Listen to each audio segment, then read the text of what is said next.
حضرت رومی نے مثال دی ہے، وہ کہتے ہیں ایک بادشاہ کے پاس نا دروازے پہ ایک عورت مانگنے آئی، فقیر نہیں، بادشاہ کو پسند آ گئی، اس نے نکاح کر لیا۔ ابھی سویرے فقیر تھی، شام کو ملکہ بن گئی، 1 منٹ لگا، صبح فقیر تھی، مانگ رہی تھی، ہاتھ پھیلا رہی تھی، شام کو ملکہ بن گئی۔ بڑا اعزاز دیا بادشاہ نے، بڑا نوازا، 20 کنیزیں، کام کرنے والی، مال دولت سارا کچھ، لیکن وہ بی بی روز روتی، کبھی مصلے پہ بیٹھ کے روتی، کبھی قرآن پڑھ کے روتی، صبح سے شام تک 20 دفعہ کنیزیں دیکھتی تو روتی۔ بادشاہ نے حکم دے رکھا تھا کہ اس کے ابرو کا اشارہ ہو جائے تو جو یہ مانگے اسے دے دیا جائے، لیکن وہ روتی رہتی، وہ روتی رہتی، وہ روتی رہتی۔ ایک دن جو کنیزوں میں سے ذرا سیانی تھی وہ آ گئی، کہنے لگی بی بی بات سن، ہمیں نہیں سمجھ آتی کہ ہم غریب لوگ ہیں، مجبور ہیں، تنگ دست ہیں، بے اختیار ہیں، تو مالدار بھی ہے اور با اختیار بھی ہے اور موج میں ہے، تو روتی کیوں ہے؟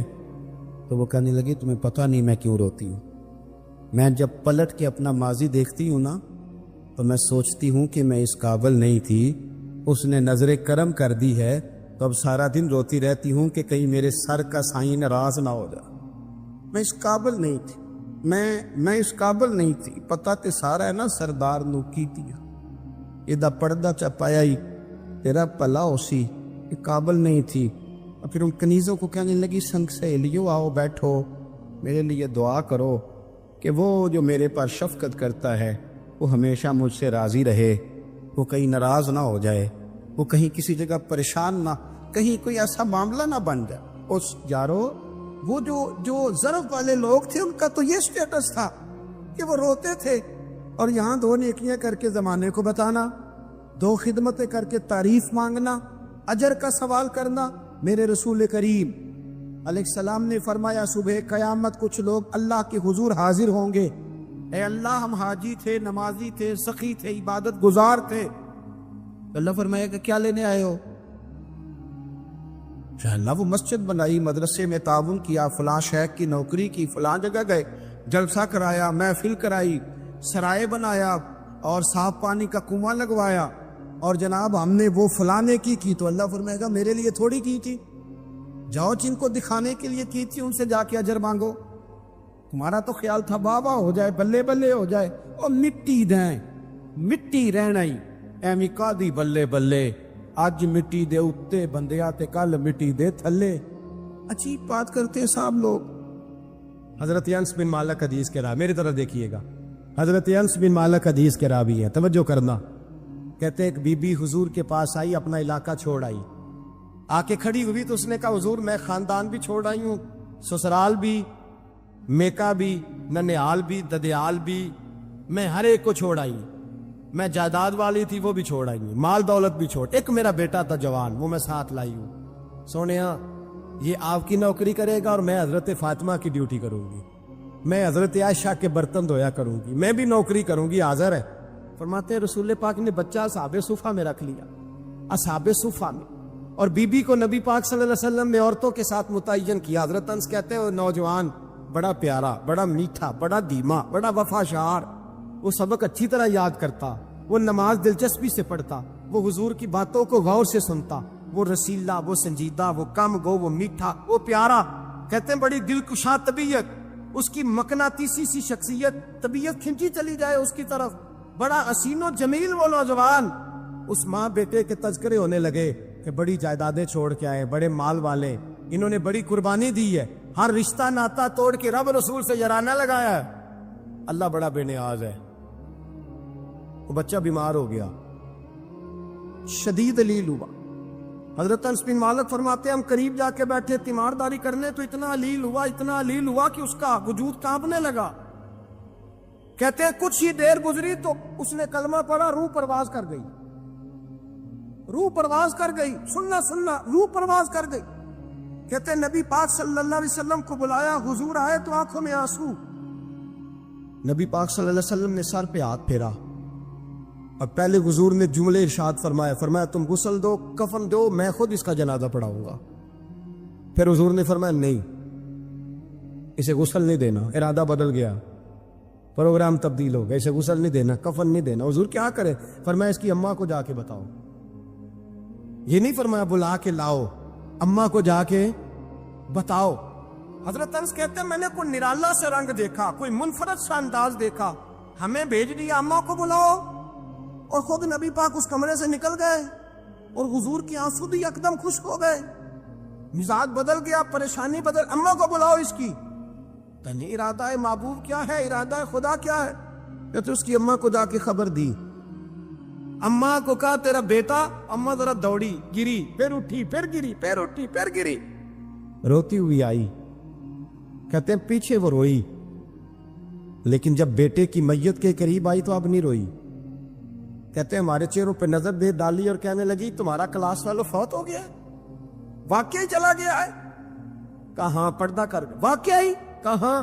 کہتے اماں نا زمین پہ بیٹھی اور پہلے اس نے بیٹے کے پیر اٹھا کے چومے، پھر سینے پہ رکھے، پھر وہاں سے اٹھی اور ادھر آئی، سر سجدے میں رکھا اور دونوں ہاتھ اٹھا کے کہنے لگی اے اللہ میں دولت کے لیے ایمان نہیں لائی تھی، اے اللہ میں جائیدادوں کے لیے کلمہ نہیں پڑھا تھا، مولا میں تیری بارگاہ میں آئی تھی تو میں تیرے اور تیرے رسول کو مان کر آئی تھی، خدا بندہ میں نے میکے چھوڑ دیے، سسرال چھوڑ دیا، ننیال چھوڑ دیے، ددیال، وہ دشمن تھے سارے دین کے، چھوڑ کے آئی، میں نے آرزوؤں کا بڑا مکان بھی چھوڑا، خدا بندہ بیٹے نے جانا تھا، مجھے شکوہ کوئی نہیں، لیکن خدا بندہ اب میرے سارے کہیں گے تو نے کلمہ پڑھا تھا تو تیرا بیٹا ہی چلا گیا، اے اللہ کی اگر تو نے دل مسلم کی دل جوئی نہیں، تانا دیں گے بت کے مسلم کا خدا کوئی نہیں، اے اللہ میرا یقین کہتا ہے کہ اگر تو مارنے پہ قادر ہے تو زندگی دینے پہ بھی قادر ہے،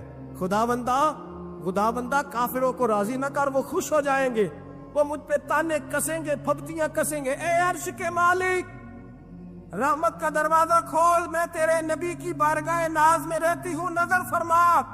حضرت انس بن مالک فرماتے ہیں ایمان، یقین اور استقامت کے ساتھ اس نے جب دعا مانگی تو ہم نے مسجد نبوی کے صحن میں عجیب نظارہ دیکھا، ایک ماں نے دعا مانگی تو بیٹا اٹھ کے بیٹھ گیا، کہتے بیٹا اٹھ کے بیٹھ گیا، کلمہ پڑھ تو وہ اٹھ کے بیٹھا، ماں نے سینے سے لگایا اور ماں اور بیٹا نعرے لگانے لگے، لوگوں سنو قرآن بھی سچا، اسلام بھی سچا، اللہ بھی سچا، یہ مسجد نبی سچوں کا گھر، اور سب سے بڑھ کے اللہ کا رسول سچا۔ میرے رسول پاک علیہ وسلم نے فرمایا بندہ اللہ کے سب سے قریب اس وقت ہوتا ہے جب وہ سجدے کی حالت میں ہوتا ہے۔ کس کے قریب ہوتا ہے؟ اللہ کے سب سے قریب ہوتا ہے، وہ بڑا نیڑے ہے رب کے، بڑا قریب ہے، اس لیے کہ وہ حالت سجدہ میں، وہ جب سجدے کرتا ہے نا اس کی بارگاہ میں جب جھک جاتا ہے، آپ ذرا سجدے کی کیفیت دیکھیں نا، زبان بھی یہاں ہے، آنکھ بھی یہاں ہے، کان بھی، عقل بھی ساری، اس نے سارا کچھ رکھ دیا سجدے۔ آپ وہ کبھی پیچھے جائیں تو دیہاتوں میں کہا جاتا تھا ناک سے نکیریں نکالو، بہت بڑی سزا ہوتی تھی نا، ناک سے نکیریں نکالو، بڑی سزا ہوتی تھی، تو اس نے کہا مالک مجھے کسی نے کہا نہیں، پر دیکھنا میں نے رکھ دی ساری عقل سجدے میں، اور رکھ کے کہا کیا سبحان ربی یل، اللہ میں پست ہوں تو اعلیٰ ہے، اللہ تو میرا رب ہے اور تو سب سے اعلیٰ، اتنا، اور فرمایا جب یہ اس کیفیت میں ہوتا ہے تو پھر یہ اپنے رب کے قریب ہوتا، کثرت عبادت نوافل۔ میرے رسول کریم علیہ السلام نے ارشاد فرمایا، حضور فرمانے لگے جس گھر میں اللہ کا ذکر ہوتا ہے وہ گھر زندوں کا ہے، اور جس گھر میں رب کریم کا ذکر نہیں ہوتا وہ گھر زندوں کا نہیں ہے۔ گھر نا ہم نا کتابوں میں پڑھتے ہیں کہ ایک بزرگ کہتے ہیں، حضرت فضیل بن عیاض کہتے ہیں کہ میں ایک گلی سے گزر رہا تھا تو گھر کے اندر کسی قاری صاحب نے قرآن کی آیت پڑھ دی، ولی من خاف مقام ربہ جنتا، میں تے میرے کانوں سے ٹکرائی تو اللہ نے میری کایا ہی پلٹ، میں توبہ کر کے، اب گھر کے اندر سے آواز آئے تو صحیح نہ تلاوت کی، پر اندر سے آواز آتی نہیں ہے، ڈیک بجنے کی آواز آتی ہے، یا ٹی وی چلنے کی آواز آتی ہے، یا دھوم مچانے کی آواز آتی ہے۔ عبادت کا وہ جو خاص شوق تھا، وہ جو حسن تھا، وہ جو توانائی تھی، وہ جو بات تھی۔ ایک جگہ پہ ہم بیٹھے تھے تو وہاں ایک صاحب آئے اور انہوں نے آتے ہی کہا کہ مہربانی کریں ذرا مجھے مصلی دے دیں، میرے نہ کچھ نفل رہ گئے۔ تو میں نے وضو کر لیا تو کوئی مصلی مل جائے، مصلی انہیں دے دیا گیا، وہ مصلی لے کے چلے گئے۔ تو پیچھے ایک صاحب نے تبصرہ کیا، کہنے نے کتنا ریاکار بندہ ہے، لوگوں کو دکھا رہا ہے کہ میں نفل پڑھتا ہوں، ہے کوئی بات کرنے والی؟ میں نے اسے کہا، میں نے کہا تو مہربانی کرنا، اس طرح کی ریاکاری تو بھی کر، پکڑ مصلی اور جا تو بھی تھوڑی ریاکاری کر کے آ، اٹھ ذرا شکر کر، کوئی یہ ریاکار بھی ملا ہے، کوئی نفل پڑھ کے ریاکاری کر رہا ہے۔ اللہ کا میں کہتا ہوں کو پڑھے تو صحیح نہیں، یار یہ کوئی دور ہے نفل پڑھنے کا، اس میں تو لوگوں کا مزاج ہی نہیں، طبیعت ہی نہیں۔ میں نے کہا چل مہربانی کر، یہ لے مصلی اور تو بھی جا تھوڑی سی، یا کاریا ریاکاری کرو تو صحیح نا، مزاج ہی نہیں، ذوق۔ جمعے کی نماز پڑھ کے یوں دنیا بھاگتی ہے، او ہو پتہ نہیں کون سی پیچھے آگ تھی جو بجھائی جائے گی، اور آج تک لوگ مسئلہ پوچھ رہے ہیں کہ جمعے کی بعد والی سنتیں کتنی ہوتی ہیں۔ میں نے کہا کتنے سال ہو گئے جمعہ پڑھتے، کتنے سال ہو گئے، ابھی تک سنتوں کا نہیں پتا، ابھی تک نہیں علم کے پہلے کتنی رکھتے ہیں اور بعد میں کتنی رکھتے ہیں۔ فجر کی سنتیں کب پڑھنی چاہیے؟ سنو فجر کی سنتوں کے بارے۔ میرے رسول کریم سید عالم صلی اللہ تعالی علیہ وسلم سے ایک صحابی نے پوچھا تھا، حضور میری فجر کی سنتیں رہ گئیں یا رہ جاتی ہیں تو حکم کیا ہے؟ کیا انداز ہے حضور کا؟ بخاری مسلم کے لفظ سنو، حضور سید عالم صلی اللہ علیہ وسلم فرمانے لگے، اس نے کیا پوچھا تھا؟ حضور جواب کیا دیتے ہیں؟ فرمایا فجر کی سنتیں کبھی نہ چھوڑنا، فجر کی پہلی 2 سنتیں کبھی نہ چھوڑنا۔ یا رسول اللہ صلی اللہ تعالی علیہ وسلم میری رہ گئی ہیں، رہ جاتی ہیں۔ فرمایا فجر کی 2 سنتیں نہ چھوڑنا، فرمایا فجر کی پہلی 2 سنتیں مجھے دنیا اور دنیا کے اندر جو کچھ ہے وہ سب سے زیادہ پیاری ہے۔ فجر کی 2 سنتیں دنیا اور دنیا میں جو کچھ ہیں مجھے وہ سب سے زیادہ پیاری ہیں، اس لیے فجر کی سنتیں نہ چھوڑ کے نبی پاک علیہ السلام نے فرمایا تمہیں پتہ چل جائے نا پہلی صف کا ثواب کتنا ہے، تم قرآن اندازی کرو۔ عمرے کی قرآن اندازی کا تو پوسٹر چھپتا ہے، تو یہ والی قرآن اندازی کا پوری ہے، ہونی چاہیے کہ نہیں؟ حضور نے فرمایا تمہیں پتہ چلے کہ اس کا ثواب کتنا، تو تم قرآن اندازی کرو، تم قرآن ڈالو۔ جب آپ نماز پڑھ رہے ہوتے ہیں، جب آپ کا مصلی آباد ہوتا ہے، صلاح الدین ایوبی ایک بزرگ سے ملاقات ہو گئی، بیت المقدس پر قبضہ تھا عیسائیوں کا، تو صلاح الدین بڑے پریشان تھے۔ وہ بابا جی کہنے لگے پتر کیا ہوا؟ کہنے لگے حضور پتہ چلا ہے دشمن کے 2 بحری بیڑے اسلحہ لے کے آ رہے، مسلمان پہلے ہی کمزور ہیں، اور اب اگر 2 بحری بیڑے اور آ گئے تو حضور مسئلہ بن جائے گا۔ تو میں پریشان ہوں کہ کس طرح یہ کم مسئلے والی ہماری فوج ہے کیسے مقابلہ کرے گی۔ تو بابا جی کہنے لگے پتر اس طرح کرنا، آج رات تو بھی دعا کرنا اور میں بھی کروں گا، تو بھی دعا کرنا، آپ ناراض نہ ہونا، ہم تو پیروں والے ہیں، ہم تو پیروں کے نوکر غلام ہیں، ہمارا تو گزارا ہی نہیں، ہمیں تو ملتا ہے سارا کچھ وہاں سے۔ پر میرا سوال یہ ہے کہ تعویذ لینے جاتے ہو نفل کیوں نہیں پڑھتے؟ رات اللہ اللہ کیوں نہیں کرتے؟ یہ بھی تو ہمارے بزرگوں کا ہی طریقہ ہے، انہوں نے تو ہمیں سکھایا ہے۔ صلاح الدین ایوبی سے بزرگوں نے کہا کہ رات آج نا اللہ اللہ کرنا، تو میں تیرے لیے دعا کروں گا، تو بھی دعا کرنا۔ تو بندہ جب دکھی ہوتا ہے تو سجدہ کرتا ہے، تو پھر ہی تو مصلی بھیگ جاتا ہے، پھر ہی تو مزہ آتا ہے۔ سکھی بندہ تو کعبے جا کے نہیں روتا، دکھی تھے، تکلیف تھی، تو سر رکھا سجدے میں تو تڑپ گئے۔ اور وہ بابا جی کہتے ہیں میں مسجد آیا تو صلاح الدین چیخیں مار کے رو رہا تھا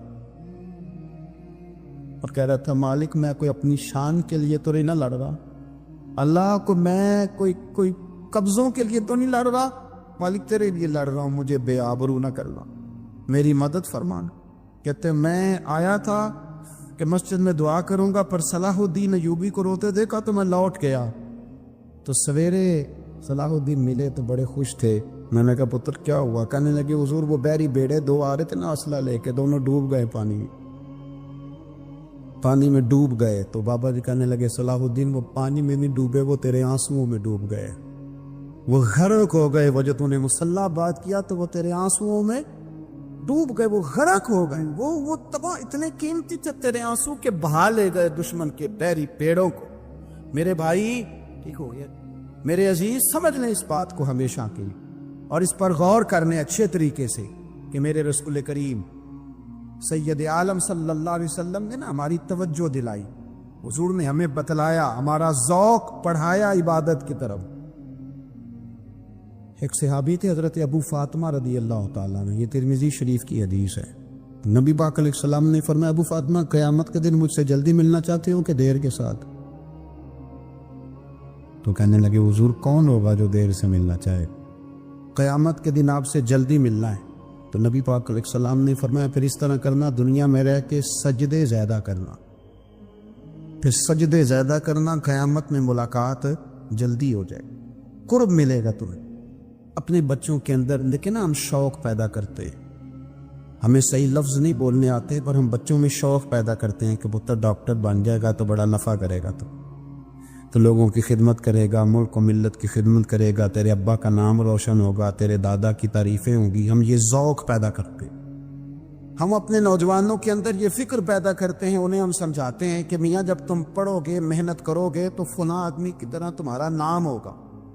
یہ جتنا ذوق ہم بچوں کے اندر ان چیزوں کا پیدا کرتے ہیں، ہمیں حکم ہے کسی طرح ہم ذوق پیدا کریں کہ پتر نماز پڑھے گا تو اللہ راضی ہو جائے، تو سجدہ کرے گا۔ دیکھیں نا میرے رسول کریم علیہ السلام نے فرمایا 60 سال کے بچے کو مسجد لے کے جاؤ، یعنی اسے شوق دلاؤ، اس کے اندر یہ خاصیت پیدا کرو کہ اس کا دل کرے مسجد میں جانے، اس کے اندر یہ خصوصیات لاؤ کہ وہ ہمارے ہاں نا ہر چیز کو پروموٹ کیا جا رہا ہے، ہر چیز کو، یعنی سر سنگیت سکھانے کے لیے اکیڈمیاں بن گئی، ہر شے پروموٹ ہو رہی ہے، عبادت کا جذبہ کم ہوتا جا رہا ہے، اللہ کا ذوق ہمارے اندر نہیں رہا۔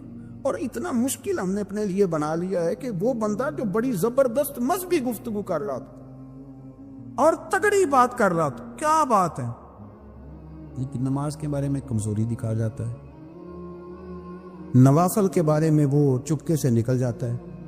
امام احمد بن حنبل رحمۃ اللہ تعالی علیہ، مسند امام احمد بن حنبل 14 جلدوں میں ہے مارکیٹ میں، اور مجھے تو خیر پسند ہی بڑی ہے، میں نے کئی دفعہ پڑھی ہے۔ اور کیا بات ہے امام احمد بن حنبل، کیسے تگڑے قسم کے محدث تھے اور اللہ نے کتنا انہیں اعزاز عطا فرمایا ہوا۔ یہ کوڑے بھی کھاتے تھے دین کی خاطر، سارا کرتا لہو سے بھر بھی جایا کرتا، بڑا اعزاز والا شخص تھے، بڑے اعزاز والے، حدیثیں جمع کرنا، حدیثیں لکھنا، حدیث پڑھانا، سارا دن رہتے تھے۔ کہہ سکتے تھے کہ میں کر تو رہا ہوں کام، اور حدیث بھی موجود ہے کہ عالم عابد سے افضل ہوتا ہے، پر اس کے باوجود امام احمد بن حنبل رحمۃ اللہ علیہ 300 نفل فرض نمازوں کے علاوہ پڑھا کرتے، 300 نوافل روز پڑھا کرتے تھے۔ ان کے بیٹے نے کہا ابا جی مکان خریدنا ہے، تو جگہ کہاں کر کے لوں، بہت ساری آبادیاں، تو فرمایا پتر وہاں لینا جہاں مسجد قریب ہو۔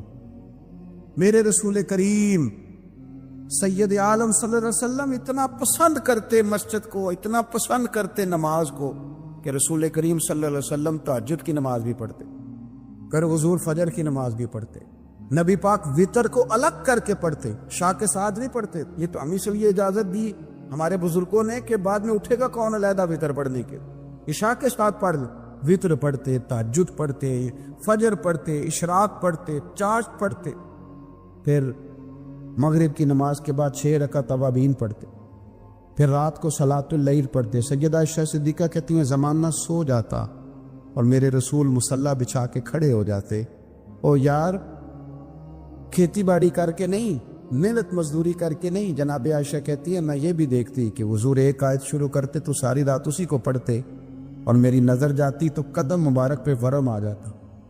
یار نماز پڑھ کے، اتنی مشقت کر کے، اتنی جد و جہد کر کے ورم آ گیا، یا رسول اللہ اتنی محنت کیوں کرتے ہو؟ فرمایا افلا اکون عبدا شکورا، کیا میں اپنے رب کا شکر گزار بندہ نہ بنوں؟ صحابہ کا ذوق عبادتوں کا، ریاضتوں کا، دلاوتوں کا، طبیعت ہے ان کی، وہ ایک دوسرے کو، حضرت مولا علی شیر خدا کرم اللہ تعالی وجہہ الکریم کے زمانے میں روم کے بادشاہ نے کہا یار یہ مسلمانوں کا پتہ تو کرو، یہ آخر کیوں اتنے زیادہ مجاہد ہیں؟ اس زمانے میں جاسوس بھیجنے کا مزاج تھا، اب تو جاسوس پکڑا جاتا ہے، اب تو جاسوس ہے، اور جاسوسی کا شوق ویسے آج بھی ہے، عرض کروں تھوڑی سی بات اس عنوان سے. پتہ کیا ہمارا مسئلہ ہے؟ ہم جہاں جاتے ہیں نا وہاں تھوڑی خوشبو سونگنے کی کوشش کرتے ہیں. وہ کیا ہے تو یہ کیا ہے تو ادھر کیا ہے تو تھوڑا سا ادھر کیا ہے. میرے رسول پاک پڑھیے درود شریف سارے پڑھیے ذرا زور سے صلی اللہ تعالی. نبی پاک علیہ السلام نے فرمایا جاسوسی نہ کرنا ورنہ تم بندوں کو خراب کر دو. اور فرمایا اس طرح نہ ہو کہ تم کسی کے آپ کھول نہ نکلو تو تمہارے پہلے کھل جائیں. یہ جو ذوق ہے نا یہ ختم کریں. چھوڑے مطلب آپ کس چکر میں پڑے ہوئے؟ اتنی زیادہ توجہ کرنے کی کیا ضرورت؟ نے کام سے کام رکھی. اس میں بندہ تھوڑا سا نا آسان رہتا ہے. یہ جو بہت زیادہ ٹٹولنے والے لوگ ہوتے ہیں نا وہ بےچارے پھر عمر ٹٹولتے ہی گزار دیتے ہیں. اس لیے کہ مزاج ہی بہت پکا ہے. بوری کا منہ کھول کے اندر تک ہاتھ ڈالنا تو پھر کئی دفعہ سامنے سے بچھو بھی لڑ جاتا ہے. خرابی ہوتی. تو جاسوسی کی جاتی تھی. اس نے بھی جاسوس بھیجے کیونکہ قبیلوں کے لوگ تھے, کچھ مسلم کچھ کافر, پہچانے نہیں جاتے تھے لوگ. تو کچھ لوگ اس نے بھیجے. انہوں نے آ کے نا تحقیق کی, ریسرچ کری کہ آخر ماجرا کیا ہے. تو واپس جا کر انہوں نے رپورٹ دی نا روم کے بادشاہ کو. اس رپورٹ کا ایک جملہ بڑا شاندار ہے. وہ کہنے لگا بادشاہ ہمیں مسلمانوں کی کوئی سمجھ نہیں آئی, ہمیں کوئی سمجھ نہیں آئی. انہوں نے کبھی کیوں نہیں سمجھ آئی؟ کہنے لگے یار عجیب بندے ہیں, جب رات مصلے پہ بیٹھتے ہیں تو یوں لگتا ہے ان کا دنیا سے رشتہ ہی کوئی نہیں. کوئی کسی کو نہیں جانتا. کوئی اپنے دکھ سنا کے رو رہا ہے, کوئی اپنی بات کر کے رو رہا ہے. لگتا ہے کہ ان کا کوئی رشتہ ہے ہی نہیں جب مصلے پہ بیٹھتے ہیں. اور فرمایا جب سویرے یہ جہاد کرنے نکلتے ہیں تو لگتا ہے ان سے زیادہ دلیر ہی کوئی نہیں. حالانکہ جو مسلوں پہ رونے دھونے کے لوگ ہوتے ہیں وہ کئی دفعہ جہاد میں کام نہیں کرتے. لیکن عجیب لوگ ہیں کہ رات کے راہب ہیں, دن کے مجاہد ہیں, کوئی سمجھ نہیں آتا. میرے عزیز ان لوگوں نے مسلح آباد کر کے رکھا. تلاوتیں ان کا ذوق رہی. منظر روز پڑھنا, اسباب پڑھنا, وظائف پڑھنا یہ ان کا ذوق رہا. ایک مکران شاہ بادشاہ گزرا ہے ایران کا, کچھ نرم دل تھا. انہیں سیر کرنے نکلا. درمیان میں پل آتا تھا, ایک دریا تھا, اس کا پل تھا, اور پل کے اس پار جنگل تھا, سبزہ تھا, سیرگاہیں بنی ہوئی تھی. بادشاہ وہاں 2-4 دن رہنے کا ارادہ کیا. جب بادشاہ وہاں پہنچتا ہے نا مکران شاہ, تو اس نے دیکھا کہ وہاں 2-3 دن قیام کرنا ہے. جھیل ہے, سیرگاہ ہے, وہاں اس نے رکنے کا پروگرام بنا لیا. بادشاہ تو علیحدہ اس کے لیے رہائش تھی, سپاہی علیحدہ رہتے تھے. یہاں تو لوگ کہتے ہیں نا وہ پولیس کو ڈانٹتے ہیں, پولیس کو پوچھتے ہیں. اور بھائی پولیس تو تمہارے ماتحت ہوتی ہے. پولیس تو سمجھ گئی ہے کہ تم کس طرح ان سے کام لیتے ہو, ان کو تو تم اپنے تحت رکھتے ہو. پولیس والے علیحدہ رہتے تھے. اس کے ساتھ جو سپاہی گئے ہوئے تھے, گن مین گئے ہوئے تھے. مکران شاہ سیر سپاٹے پہ رہتا تھا. ایک بوڑھی عورت تھی, اس کی ایک گائے تھی. وہ جنگل کے اندر بوڑھی رہتی تھی, گائے اس کی وہاں چرتی رہتی تھی. شام کو وہ گائے گھر لوٹتی, بوڑھی دودھ پی کے سو جاتی. سپاہی اس بوڑھی کے پاس آئے, کہنے لگے تیری گائے بڑی صحت مند ہے, ہمارے ہاتھ بیچ دے. بوڑھی نے کہا میرے بڑھاپے کا سہارا ہے, اس کا دودھ پی کے میں زندہ ہوں, بیچوں گی نہیں. وہی والا کام جو ہمارے ملک میں ہوتا ہے کہ قیمت کے ساتھ زمین دینی ہے کہ مفت دینی ہے. جب بڑے آدمی کو پسند آ جاتی ہے تو کہتے ہیں مول دینی ہے کہ مفت دینی ہے. دینی پڑتی ہے, غریب ہے, کیا کریں, مجبور ہے, مظلوم ہے. کہا بوڑھی عورت سے سپاہیوں نے بیچ دے. کہا نہیں. کہنے لگے نہیں بیچے گی تو ہم لے لیں گے. اس عورت کی گائے زبردستی سپاہی ذبح کر کے کھا گئے. بوڑھی نے بادشاہ تک پہنچنا چاہا لیکن اس کو پہنچنے نہ دیا گیا, منع کر دیا گیا. اس کی رسائی نہ ہو سکی, غریب عورت تھی. جس دن مکران شاہ واپس آ رہے تھے نا سیر کر کے, پل سے گزر رہے تھے, تو کسی نے بوڑھی سے کہا کہ بادشاہ گزرے گا. وہ چھپ کے پل پہ بیٹھ گئی. اور مکران شاہ جب پل سے گزرنے لگے تو بوڑھی آگے آئی اور اس کے گھوڑے کی لگام پکڑی. ایسا جملہ کہا کہ مکران شاہ چکرا کے زمین پہ گرا. اور بوڑھی کہنے لگی مکران شاہ تیرے سپاہی میری گائے ذبح کر کے کھا گئے ہیں, تو بتا اس کا حساب اس پل پہ کھڑے ہو کے دینا کہ پل صراط پہ دینا ہے. بتا یہاں کھڑے ہو کے دے گا کہ وہاں کھڑے ہو کے دے گا, بول. بتاؤ یہاں دینا ہے کہ وہاں دینا ہے. دینا تو پڑے گا. یہاں دو گے تو ہو سکتا ہے قیامت میں پچ جاؤ, اور اگر یہاں نہیں دو گے تو وہاں لٹکا دیے جاؤ گے, رسوا کیے جاؤ گے. پوچھا جائے گا مکران شاہ چکرا کے گرا زمین پہ اور گر کے کہنے لگا بی بی میں وہاں حساب نہیں دے سکتا، 2 دینا یہی لے لے، جو لینا یہی لے لے، آ جاؤ وقت ہے، گنجائش ہے۔ میرے نبی پاک صلی اللہ علیہ وسلم نے فرمایا جو رب کے بندے ہوں گے ان کے قیامت کے دن چہرے چمک رہے ہوں گے۔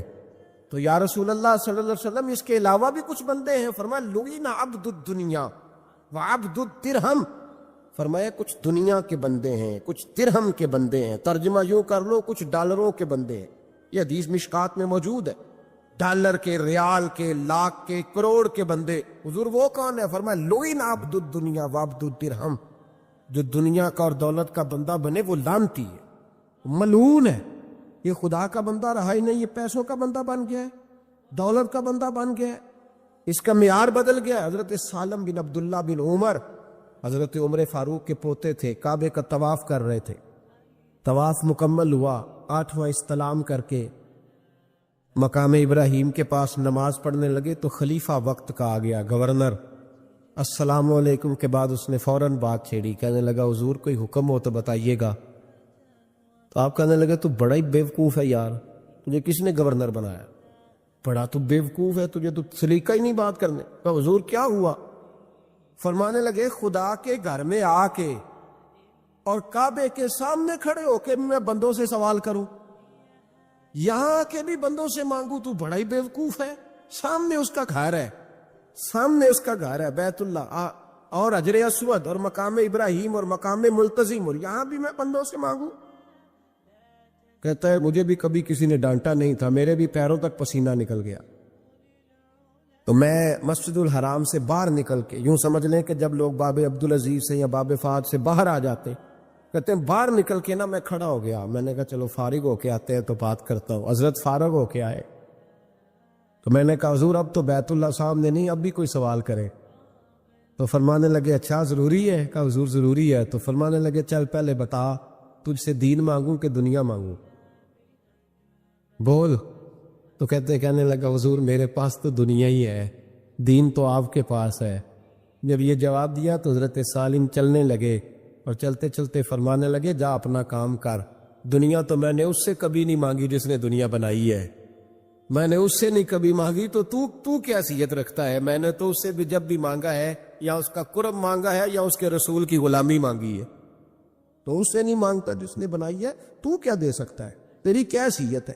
تو بھائی ان لوگوں نے قریب پھٹکنے نہیں دیا، ان کے قریب یہ چیز آئی نہیں، بے نیاز لوگ تھے، توجہ ہی نہیں تھی۔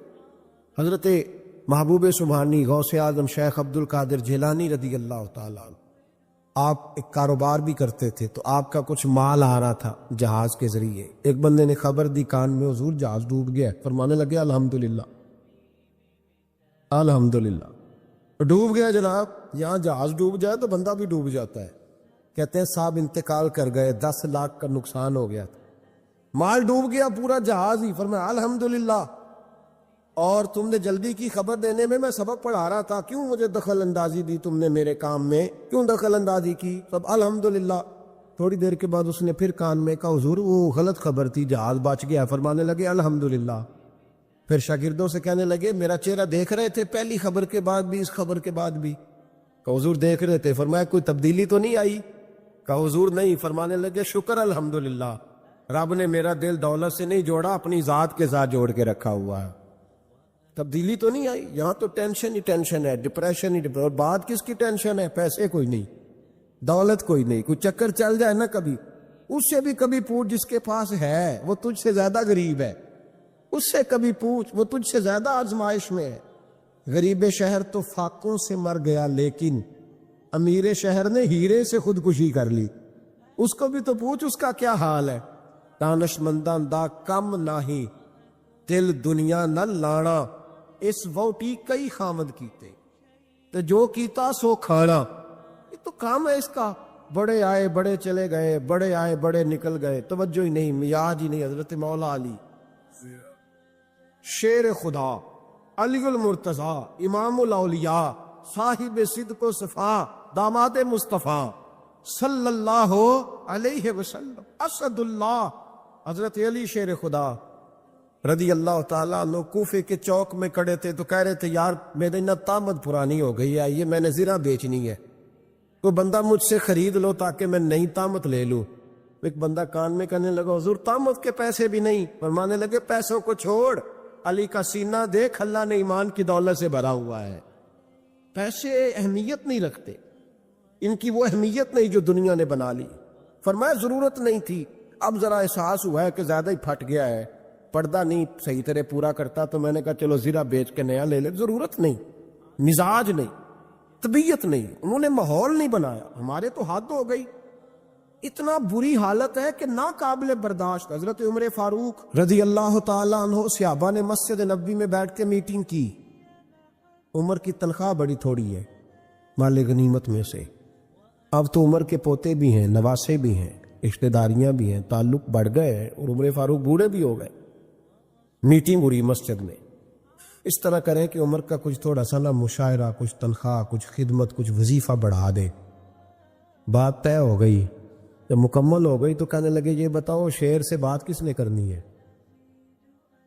ادھر جائے گا کون؟ پہلے اس کا نام تو بتاؤ، وہاں جائے گا کون؟ تو انہوں نے کہا یہ تو ہم نے سوچا ہی نہیں، بات تو بڑی تگڑی ہے، عمر سے کون بات کرے گا؟ یہاں جتنا مرضی تگڑا پیر ہو، آپ نذرانہ لے کے جائیں، مسئلہ ہی کوئی نہیں، ابھی کسی کو کہنا پڑا ہے؟ تو کہتے ہیں جناب کون بات کرے گا؟ تو ایک صحابی کہنے لگے کہ حضرت عمر رضی اللہ تعالیٰ عنہ کی جو صاحبزادی ہیں نا، حضرت حفصہ رضی اللہ تعالیٰ، وہ ام المومنین بھی ہیں، حضور علیہ السلام کی زوجہ ہے، مومنوں کی ماں ہے، ان سے کہتے ہیں، اور ان کے والد بھی ہیں۔ تو حضرت حفصہ سے کہا تو جناب حفصہ چل کے گئیں حضرت عمر کے پاس، جا کے کہا ابا جی ایک بات کرنی تھی۔ انہوں نے کہا بیٹے کرو، تو ان کو بھی پتا تھا نا جاہو جلال کا۔ کہنے لگے ابا جی مسجد نبوی میں صحابہ کی میٹنگ ہوئی ہے، ایک ہی محلے میں ایک ہی شہر میں لوگ رہتے ہیں تو ایک دوسروں کی خرچوں کا ضروریات کا پتہ ہے۔ کہتی ہے میں نے پس منظر سارا کر کے بات کی، میں نے کہا سب کو پتہ ہے کہ آپ کے خرچے بڑے بڑھ گئے ہیں، تو مجھے نا انہوں نے حضور کی زوجہ سمجھ کے، قابل احترام سمجھ کے میری ذمہ لگایا ہے کہ تھوڑے سے پیسے آپ کے بڑھانے ہیں۔ تو حضرت عمر فاروق رضی اللہ تعالیٰ عنہ کی صاحبزادی کہتے ہیں عمر کو اتنا جلال آیا کہ اٹھ کے کھڑے ہو گئے، کہنے لگے حفصہ ان لوگوں کے نام بتا، میں انہیں دروں سے ماروں گا، اور اس طرح ماروں گا کہ ان کی کمر پہ نشان پڑے، ان کی کمروں پہ نشان پڑے، اس انداز میں درے ماروں گا کہ مجھے زخم نظر آئے۔ کہا ابا جی اتنا جلال کس بات کا، سادی سی بات ہے۔ تو سیدنا عمر فاروق رو پڑے، کہنے لگے سادی سی بات ہے، میرے لیے مسجد نبوی میں بیٹھ کے میٹنگ ہوتی رہی کہ عمر کو دولت دینی ہے، لوگوں نے یہ مجھے سمجھ لیا، مسجد نبوی میں بیٹھ کر میرے لیے یہ میٹنگ ہوتی رہی کہ عمر کو پیسے دینے ہیں، اس کو دولت کے ساتھ ہم نے نواز رہے، مسجد نبوی میں میرے لیے کس کو یہ جرت ہوئی؟ فرمایا حفصہ کاش کہ تو میرے پاس پیغام لے کے نہ آتی، کوئی اور آتا اور پھر میں اسے دروں سے مارتا۔ حضرت حفصہ کہتی ہے میں خاموش ہوئی تو میری طرف دیکھ کے فرمانے لگے بتا نا، تو نبی پاک کے گھر میں رہتی تھی، میرے مصطفیٰ کا طریقہ کیا تھا، کرنا بات اس طریقے پہ میرے ساتھ گفتگو کر۔ تو حضرت حفصہ کہتی میں رو پڑی، میں نے کہا ابا جی غلطی ہو گئی، آئندہ نہیں کروں گی۔ بھائی معیار بنایا ہوا تھا، آپ یقین کریں ہمارے تعلقات، آپ شادی پہ دیکھ لیں جو غریب رشتہ دار ہے اسے کون بنانے جاتا ہے، لیکن ساری برادری کٹھی اس کے دروازے پہ بیٹھی ہے، جس نے آنا ہے تو کچھ لے کے آنا ہے، ہر چیز دولت میں تلے گی، معیار ہی دولت بن گیا ہے، مقصود ہی دولت بن گیا ہے۔ اس پیسے نے، اس دنیا داری نے، دنیا دار پجاری زردے کتے اندھے گل ٹلی ہو، اتنا سخت رویہ لوگوں نے اپنا لیا، رشتوں کا تقدس نہیں رہا۔ ایک مجلس میں نے ایسا رنگ بھی دیکھا، ایک ایسا شخص جسے میں ذاتی طور پہ جانتا ہوں کہ عالم بھی ہے، پرہیزگار بھی ہے، نیک بھی ہے، وہ بھی بیٹھا تھا اور اس کے ساتھ ایک سیٹھ بھی بیٹھا تھا، لیکن جو لوگوں کا عقیدت کا رشتہ اس درویش کے ساتھ ہونا چاہیے تھا وہ سیٹھ کے ساتھ تھا۔ تو میں غور کر رہا تھا کہ یار قوم کا ذہن کس طرح کا ہو گیا، صرف اس کے ہاتھ میں پیسے، دولت مند ہے، اس آدمی کی درویشی بھی گئی، علم بھی گیا، تقوی بھی گیا، صرف پیسے نہیں ہے اس کے پاس تو وہ کونے میں لگا ہوا ہے، اور اس سے لوگ بچ بچ کے سلام۔ اور میں نے میں کہا کرتا ہوں عقیدت کا پتہ چلتا ہی تب ہے جب اجتماع ہوتا ہے. اکیلے درویش بیٹھے ہیں تو سب جھک کے سلام لیتے ہیں، اور جب وہ 2 MLA کے بیچ، 3 MPA کے بیچ، 5-7 سیٹھوں کے بیچ بیٹھے گا، پھر تیری عقیدت کا پتہ چلے گا.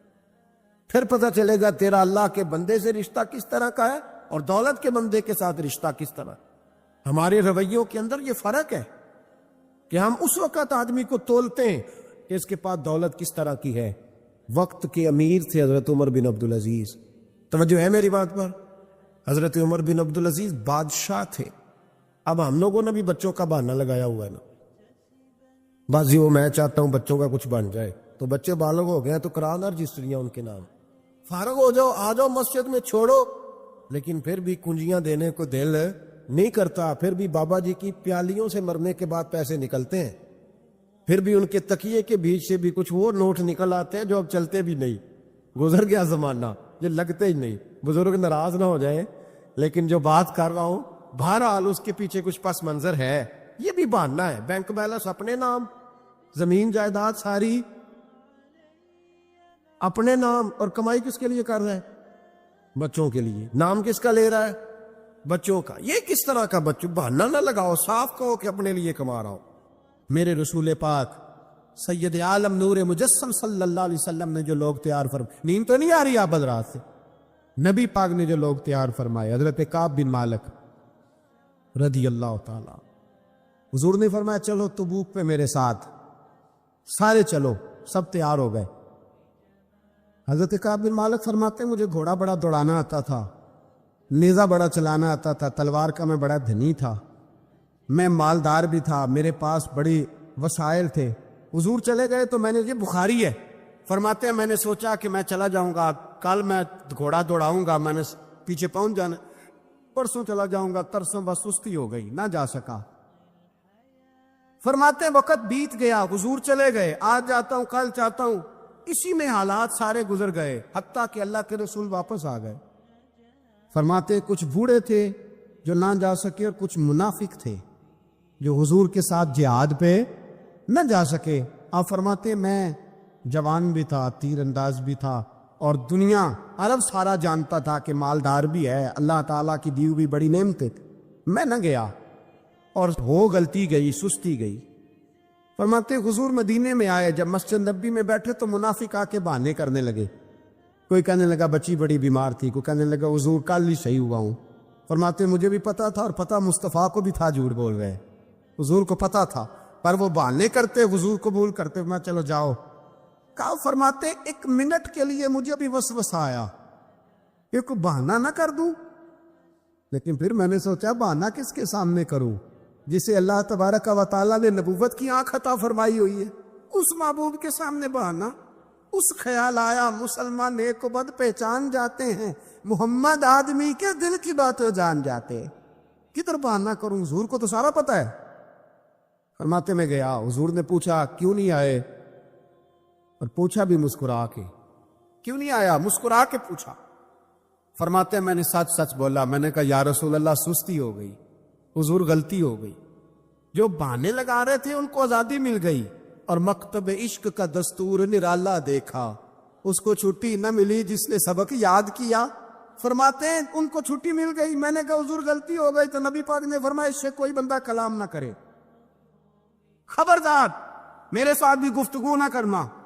حضرت کعب بن مالک فرماتے ہیں میرا چچا زاد بھائی، خالہ زاد بھائی سارے رہتے تھے، میں کسی کو سلام لیتا تو کوئی جواب بھی نہیں دیتا تھا. فرماتے ہیں میں مسجد میں نماز پڑھنے آتا، پر صحابہ کرام کو حضور نے منع کر دیا تو مدینے کی گلیاں بھی ناآشنا ہو گئی. فرماتے ہیں مجھے یوں لگتا تھا کہ مدینے کے در و دیوار بھی مجھ سے کلام نہیں کرتے.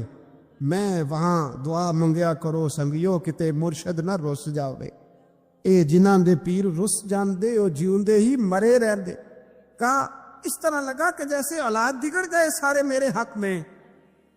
آپ فرماتے میں مسجد میں آ کے بیٹھتا تو جب مجھے پتا تھا میں جب آنکھیں ادھر کرتا تو حضور مجھے دیکھتے، اور جب میں نبی پاک کو دیکھتا تو حضور چہرہ پھیر لیتے. بول پڑے خواجہ غلام فرید صاحب، کہنے لگے میں ویکھاں تے میرا یار نہ ویکھے، جی میں نام ویکھاں تو ویکھے. ایڈے نصیب کتھوں تتڑی دے او میرے وچ ویکھن دے ویکھے غلام فریدا او بوے یار دے مریے پامے ویکھے یا نہ ویکھے. اور فرماتے میں سید عالم صلی اللہ علیہ وسلم کو دیکھتا تو حضور رخ انور پھیر لیتے. حضرت کعب بن مالک رضی اللہ تعالیٰ عنہ فرماتے کہ حضور کا حکم آیا کہ بیوی کو علیحدہ کر دو. بار پہلے کوئی نہیں بات کرتا, اب کہا بیوی کو علیحدہ کر دو. تو میں نے کہا حضور طلاق دے دوں؟ فرمایا نہیں میکے بھیج دو, طلاق نہیں دینی. فرماتے ہیں بال بچہ بھی چلا گیا, نہ گھر میں کوئی نہ باہر کوئی, تنے تنہا. آپ فرماتے ہیں زمانہ جانتا تھا, عرب کے صوبوں میں بات پھیل گئی کہ کعب بن مالک جیسا سردار, مالدار, گھوڑ سوار, تیر انداز, میزہ باز, اتنا بڑا سیانہ سنجیدہ آدمی جدا کر دیا نبی پاک نے. فرماتے ہیں غسان کے عیسائی بادشاہ نے مجھے خط لکھا. حضرت کعب فرماتے ہیں بڑی آزمائش تھی پر یہ مصیبت سب سے بڑی تھی. غسان کے عیسائی بادشاہ نے خط لکھا, اس کا آدمی مجھے ڈھونڈتا پھرتا مدینے میں ملا تو خط اس نے مجھے دیا. خط میں یہ نہیں لکھا تھا کہ کافر ہو جاؤ معاذ اللہ, یہ نہیں لکھا تھا عیسائی ہو جاؤ. اس نے خط میں لکھا کہ کعب ہم نے سنا ہے تمہارے نبی نے تمہیں چھوڑ دیا, ناراض ہو گئے. تم تو اس قابل تھے کہ صوبے کے گورنر بنائے جاتے, تم تو بڑے عہدے کے قابل تھے, تمہاری تو شہرت ہے سارے علاقوں میں, تم آ جاؤ ہمارے پاس, ہم تمہیں بہت بڑا عہدہ دے دیں گے.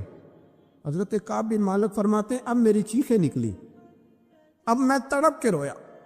میں نے وہ اس کا خط پکڑا اور جلتے ہوئے تنور میں ڈالا اور مسجد نبوی میں سارے سجدے میں رکھ کے میں نے کہا اے اللہ, میرا ایمان اتنا ہی مشکوک ہو گیا ہے کہ کافر کہتے ہیں میں ان کے ساتھ مل جاؤں گا. اے اللہ میرا ایمان اتنا مشکوک, کافر سمجھنے لگے ہیں کہ میں مسلمانوں کو چھوڑ کے ان سے اتحاد کروں گا. یہاں لوگ کہتے ہیں ہم نے پریشر کے لیے ان کو ساتھ ملایا, ہم نے پریشر کے لیے کافر سے سمجھوتا کرو گے, اپنے بھائی پر ظلم کرنے کے لیے بے ایمانوں کے ساتھ دوستی کرو گے. حضرت کعب بن مالک فرماتے ہیں میں نے تندور میں ڈالا, میں تڑپ کے رویا. میں نے کہا اے اللہ میرا اتنا امتحان نہ لے کہ کافر سوچنے لگے کہ میں اسے سمجھوتا کروں گا. اے اللہ مہربانی فرما, اتنا امتحان نہ لے. روتے روتے گھر گیا, سحری تک روتا رہا. ایک آدمی دوڑا آیا, کہنے لگا کعب جلدی چل, حضرت جبریل آ گئے ہیں, اللہ نے تیری توبہ قبول فرما لی ہے, رسول پاک نے تجھے یاد فرمایا ہے, چل آ جا. حضرت کعب بن مالک فرماتے ہیں میں قدموں میں گرا اور میں نے کہا محبوبہ میرا سارا ہی مال لے لے, حضور میری ساری صلاحیتیں لے لے, رکھ لیں سارا کچھ, مجھے وہ مال نہیں چاہیے جو آپ کے دروازے سے دور کر دے. حضور وہ دولتیں میرے کس کام کی جو آپ کے دروازے سے دور کر دے. بے نور بے چراغ جو محفل ہو پھونک دو, اعظم بلا سے اپنی وہ ہستی ہی کیوں نہ ہو, جو چیز اس کی راہ میں حائل ہو پھونک دو. حضرت کعب بن مالک رضی اللہ تعالیٰ عنہ نے ایک منٹ کے لیے بھی کافر سے سمجھوتا کرنا پسند نہ کیا. جبھی تو اللہ نے توبہ حضرت جبریل کے ذریعے نازل فرمائی. میرے بھائی یہاں منٹ پہ سمجھوتا ہے, منٹ پہ.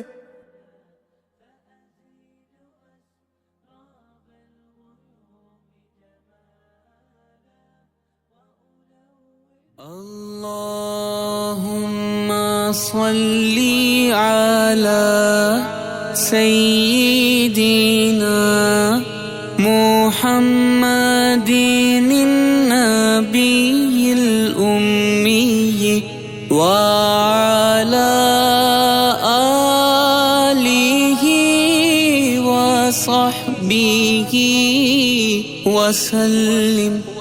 اللهم صل على سيدنا محمد النبي الأمي وعلى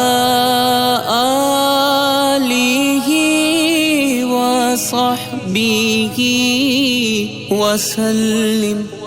اللهم صل على سيدنا محمد النبي الأمي وعلى آله وصحبه وسلم. اللهم صل على سيدنا محمد النبي الأمي وعلى آله وصحبه وسلم. اللهم صل على سيدنا محمد النبي الأمي وعلى آله وصحبه وسلم. اللهم صل على سيدنا محمد النبي الأمي وعلى آله وصحبه وسلم. اللهم صل على سيدنا محمد النبي الأمي وعلى آله وصحبه وسلم. اللهم صل على سيدنا محمد النبي الأمي وعلى آله وصحبه وسلم. اللهم صل على سيدنا محمد النبي الأمي وعلى